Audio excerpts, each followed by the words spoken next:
Hey everybody, it's Jason from the Texas Gun Vault, and once again I'm coming to you with another range report. And today's range report is on another really cool PCC chambered in 10mm. But before I get into this range report, which is more of a companion to the video I made on the CMMG Banshee chambered in 9mm, I always want to thank all the people that make these possible. First and foremost, the person that lent this gun to the channel, who was a local subscriber named Denton. So thank you, Denton. It's an honor to get to shoot your awesome guns. I also want to thank all of my Patreon supporters. Thank you all for supporting the channel. It means so much to me that the content I create you feel is worthy of your support. And my primary sponsor for all of these range reports, who help provide the ammunition, because I can tell you, as a demonetized channel, the ammunition costs for all of these range reports would get astronomical, and I would really be going into the red. I'm going into the red a little bit as it is because this is my hobby and I love doing it, but without the support of Mark from Brownworks, none of this really would be possible. So if you love the Texas Gun Vault and all these range reports that I bring to you, maybe 2 or 3 a week, please check out Brownworks. You guys have heard me talk about them. Brownworks is a custom grip company. He is a master craftsman that makes a lot of grips for a lot of different types of guns out of exotic woods. He can finish them any way that you can possibly imagine, put on custom logos, do custom engraving. He can make any gun that you own, especially those that can take grips made of wood. He can turn them into masterpieces. He can make them one of a kind. Every grip that he makes is made to order. And if there's something on his website that you do not see, feel free to contact him. I guarantee you he will get back to you. Everybody that I know that has contacted him says his communication is outstanding, and he will go the long trek to make sure that you are a satisfied customer. I promise, if you buy a set of grips from Brownworks, you will not be disappointed. So go over to his website. I'm going to put a link in the description and pin a comment. Go over there, use the affiliate link, and use my promo code, which is down there as well, and get 10% off your first grips from Brownworks. I promise you will not be disappointed. Go check them out. And if you get a chance to email Mark, please tell him thank you for supporting the Texas Gun Vault. All right, so as I said, this is kind of a companion video to the video that I made on the Banshee chambered in 9mm. Now, that one was in a different color, different barrel length, and obviously chambered in a different caliber. So most of the things that I'm going to like and not like about the gun itself is probably the same. So if you want to go check out that other video, I will put that as well in the description. So please go check out that video, then maybe come back to this one. I mainly want to focus this range report on the biggest differences between the 9mm, the 10mm, and maybe compare it to a couple of other guns that are very similar, such as the B&T APC-10. So as always, let's go over the things that I like and don't like about the gun. Now, when it comes to these Banshees, I think the biggest selling factor for most people is going to be it's an AR, all right? It's not really an AR, it doesn't have a gas system, and the receiver is different where it doesn't require some type of magwell block. It is a magwell designed specifically for that particular caliber. But all the manual of arms are exactly the same. It's very familiar when you hold one of these. You're like, oh yeah, it's an AR-15. I really love the fact that this thing is Cerakoted in this kind of dark gold color. The other Banshee that I reviewed was white, I believe. And I know they offer these in a ton of different colors, and I can tell you that their Cerakote jobs look absolutely fantastic. I'm very impressed with them. They look great, and they seem to be extremely durable. Just isn't that a great color for this gun? I absolutely love it. And then, of course, the big selling point on the Banshees is the radial delay system. Most of these PCCs, or pistol caliber carbines, use direct blowback. Now, the advantages to direct blowback is that they are easy to maintain and easy to manufacture. The downside is you're going to get a little bit more recoil. Now, some companies will come up with some type of delaying mechanism like HK does with the MP5 on the roller delayed system. Well, CMMG created the radial delay system. And essentially, when you look at the bolt carrier of this gun, which it is a rotating bolt, the locking lugs are cut out a little bit different. Now go look up some videos on the radial delay system. You go, wow, that's actually a very ingenious system. And because of that, the bolt carrier and the buffer do not have to be as heavy in these carbines because it's not straight blowback. And ostensibly what that means is the recoil is going to be a lot smoother and a lot lighter. Now I recently shot the B&T APC10 pistol, so I'm really curious how this thing is going to compare. B&T is direct blowback, but they use a hydraulic buffer system to dampen that recoil, and this uses the radial delay. So after shooting this, I'll kind of tell you what I feel about those two different platforms. Now there's only 3 things about this gun I really don't like. Now number 1, it is a pistol, so it does have this brace. And normally these SB Tactical A3 or A4 braces don't bother me too much, but for some reason the Velcro strap on this one kind of bothers the side of my face. Now maybe that can be moved and adjusted, but it kind of sticks up. It's a little bit tacky, and I don't remember that on any of these other braces, but I said I could probably adjust the Velcro. The other thing that I find kind of weird about these guns is that they do use the forward assist. Now the reason that they probably have forward assists on these Banshees is because the upper receivers they're using are just stock AR-15 upper receivers. So instead of just plugging the hole with something awkward or ordering special receivers without the forward assist, it would cost more money. They just pop one on. With this system, you're not going to need it at all, and that's going to add a little bit of weight. So I know some people are going to say you don't need that. It adds weight and complexity to the gun. Yeah, you don't use it, but I kind of feel like, well, they could make that aesthetically look a little bit different without needing the forward assist. And then lastly, the other thing that I also complained about in the other video is the trigger. CMMG makes really nice guns. I mean, their work on these upper and lower receivers, the innovation that goes into the radial delay system is top notch. But when it comes to their small parts, I have never liked their triggers. I can tell you that the trigger in this is not that good. When I buy a CMMG parts kit and you install it in some type of AR build that you're doing, you go, it's not as good as mil-spec, but it usually functions. So when you kind of dry fire these guns, you're like, well, it has kind of a long take up. It's kind of creepy. Yeah, there's the wall, but there's a lot of grit. Okay, not that great of a break. And on the reset, it's kind of long, it's kind of heavy, but I'm gonna go ahead and give you a spoiler warning. We're gonna have an issue with this trigger in this range report, but I'll talk about that when it happens. And I think it's because CMMG triggers are not that good and sometimes can be a little bit out of spec. But we'll talk about that when we get to it. So let's go ahead and get this thing to the range, because I know a lot of you guys are gonna wonder, how does it shoot? I have a feeling it's going to shoot very accurate. After all, the Banshee at 9mm was dead on. What I'm really curious about is the recoil. How is this thing going to compare to the B&T APC10? Probably its biggest rival. Well, let's get to the range. I'm going to put the target at 15 yards. I'm going to put its first magazine through this, and let's just see how I feel about it.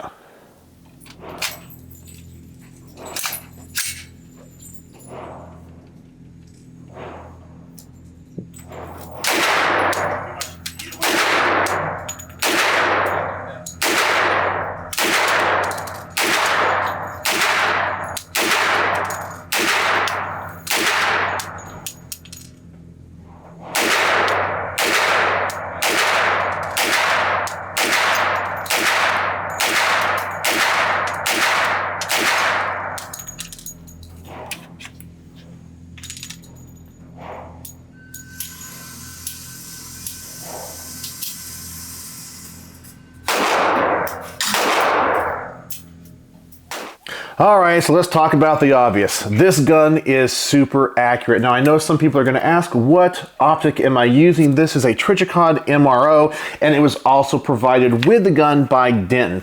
These are fantastic optics, and I love putting them on all of my PCCs. In fact, I think this might be my favorite red dot overall even better than the aim points. The two other issues that I thought I was going to have, this Velcro is rubbing on my cheek a little bit. I think you saw me kind of try to adjust it just to make it a little bit more comfortable. Now the ATF says you can't take that off, because if you take that off, you're redesigning the brace. So that Velcro is supposed to be on there all the time. I know it's stupid, I know it's silly, it's just what they say. Because if that Velcro is on there, it's no longer designed to be an arm brace. So you got to figure out a way to wrap it where it doesn't bother you on the cheek. And the trigger, as I mentioned, the reset on this thing, and that's kind of another spoiler I'm going to talk about in the next shooting portion, is a little bit long and a little bit slow. But let's talk about the recoil. Oh my gosh, does this thing shoot awesome. It is super smooth. And I have to say, it's better than the B&T APC-10. I know, I'm a B&T fanboy. I fully admit it. But I shot these on the same day side by side. Both of them are extremely manageable and have a great recoil. But this radial delay system, well, it is a little bit more complicated, but dang, does it do the job really well. I honestly think that this thing feels like a 9mm. It is so smooth and so light. I'm so impressed with it, especially because you're shooting 10mm, and that's a much more powerful cartridge.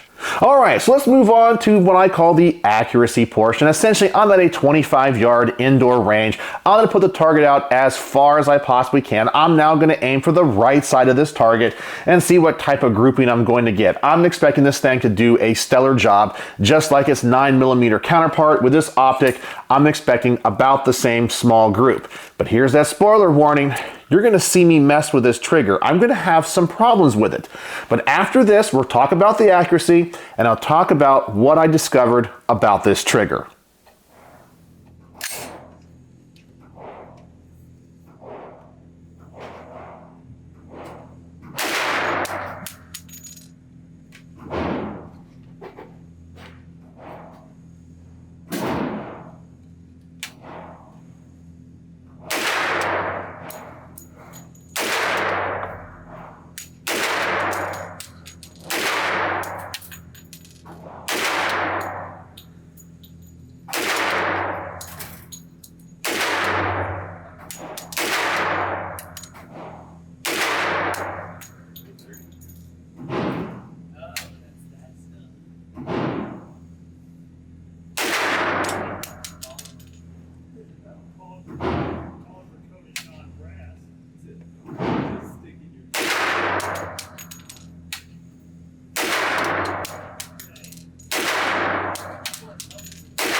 All right, so as expected, the gun shoots really accurate. Now, I know you saw me messing with the trigger reset. So what was happening here at the range is when I shot the gun and I slowly released the trigger, I was expecting the trigger to reset, but sometimes it got stuck. And I don't know if I can duplicate it here in the garage. Pull the trigger, let the bolt cycle, and now if I slowly release the trigger, okay, it reset that time. But at the range, it didn't always reset. I would take my finger fully off the trigger, no reset. I was having to take my finger from behind the trigger and push it forward. Now, what do I think is causing this? Well, I did open the gun up. There was no obstruction. There's nothing in there that concerns me. There's no broken springs. It looks like it's supposed to. But this is going to go back to what I was talking about when it came to CMMG triggers. I think either the disconnector or the sear surface is out of alignment, or there's something that's a little bit out of spec. I know that they don't really do a great job polishing those surfaces, so maybe there's a small burr on one of those. Now, shooting this thing a lot over time, it will probably smooth out. And that's probably the best course of action. But like I said in my other range report, if I own this gun, I would have to change the trigger. I would go probably to some type of Geisley trigger, or maybe just a better kind of mil-spec trigger and get rid of the CMMG trigger. That's the big downside to this. Everything else about the gun is absolutely fantastic. So while I'm a little bit surprised that a gun like this could leave CMMG with this problem, it's not something that I would go, if I own it, it has to go back to the factory, be like, okay, I was gonna change the trigger out anyway, and that would probably solve the problem. But the fact that it has this kind of a weird reset, sometimes it sticks, sometimes it doesn't, is a little bit disappointing, especially with such a cool and awesome gun like this. Now that means it's probably not gonna get a 5 out of 5 stars from me. It's still gonna do pretty darn good, but that's kind of a big issue. And maybe someone that's not a gun geek like myself wouldn't know what to do. They'd have to send it back to CMMG for service or repair. But that's just something that I wanted to note, and I always try to share everything that happens at the range when I shoot these guns with you. Now, some people are gonna say I'm wrong pointing this out. They're gonna say I'm a complete idiot. How dare I trash such an amazing gun? Well, I'm not trashing the gun. I'm just sharing with you what happened to me at the range. So take it or leave it. So now I'm going to give my wife Becky a shot to shoot this. I know she loves these PCCs. She liked the other Banshee, so I'm curious what she's going to think of the 10mm version. Now, she has seen the trigger issue, so we're also going to see if she has the same problems with it as well.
All right, so when it came to her experience, she only had one issue with the trigger. So who knows, maybe I was holding the trigger a little bit wrong, but she still had to force that reset one time. It shot great for her. As you saw, her group was outstanding, and she said the recoil was extremely manageable and very smooth. She liked it a lot. And I think she liked this one a little bit more than the shorter 9mm, just because I think she likes the longer handguard.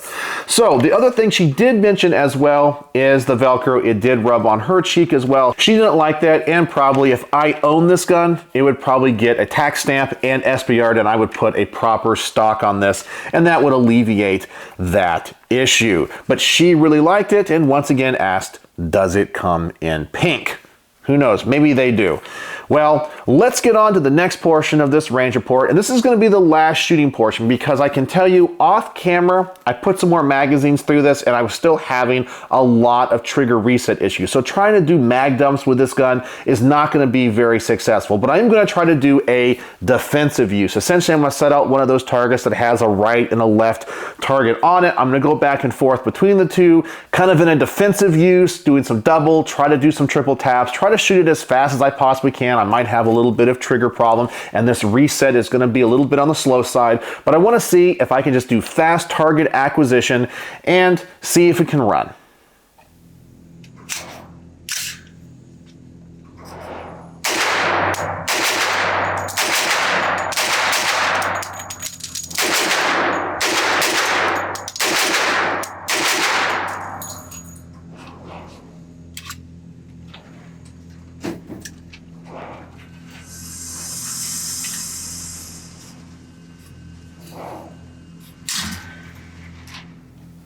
So the only issue I had there was the trigger was slowly resetting and it threw off my rhythm. But everything else about the gun is great. I've had no malfunctions, no failure to feeds, failures to eject. It's smooth, it's accurate. And I do want to bring up another point. When I shot the B&T APC-10, I had some problems with these magazines. Now these magazines are aftermarket, made by SHK Mag, made in Korea. And these are, I don't know, maybe 25 or 30 round 10mm magazines. And the APC, I had some problems when it came to locking them into the gun. I don't have that problem on the CMMG. This Banshee takes both the stock Glock 10mm magazines and these aftermarket ones. So I do want to point that out, that these magazines seem to run well and fit in this gun just fine. So, what are my final thoughts on the CMMG Banshee Mk10 chambered in 10mm? Well, just like the 9mm Banshee, this thing is an awesome gun. I'm really fascinated by it. I love the radial delay system. I think it is ingenious, and I love the fact that they are making this gun in so many different calibers. I mean, I can't think, besides B&T, maybe I guess the Chris Vector, what other guns can you get in an AR platform that are chambered in 10mm? You can't. That's really cool. So I guess really this is the only AR, I can't say AR-10, but AR-9 chambered in 10mm? But anyway, you don't have many options when it comes to this caliber in this platform. And they do a great job. It is a well-built gun. It is finished well. The gun fits together fantastic. It looks attractive. It takes these aftermarket mags just fine. The only problem is the trigger. Same issue I had with the other Banshee. So I gotta say, the Banshees are a gun that maybe I need to look at in the future. I don't know what caliber I would get it in, but I have to say, after shooting the 9 and the 10, I might look at the 10mm. And you guys know, I'm not really that big of a 10mm fan, but I do like them in PCCs. But if I got a Banshee, it would probably be in 10 because it's so unique and so different and well built. With this action, the recoil is fantastic. So, on my star system, how would I rate the Mk10 CMMG Banshee? Well, because I had all those trigger reset issues and it should not leave their factory that way, I could only give this 3 out of 5 stars. But if the trigger was what it was in the other Banshee, it'd easily be 4.5 stars. And if this thing had a really nice trigger in it, it'd be a 5 out of 5 star review. Hands down, it is accurate, it is fun, it is reliable, it is well built, except for the trigger. It's a lot of fun. This is an outstanding gun, and getting to shoot both of these Banshees has been a very pleasant experience. I've learned a lot about these guns, and I like them even more than I ever have.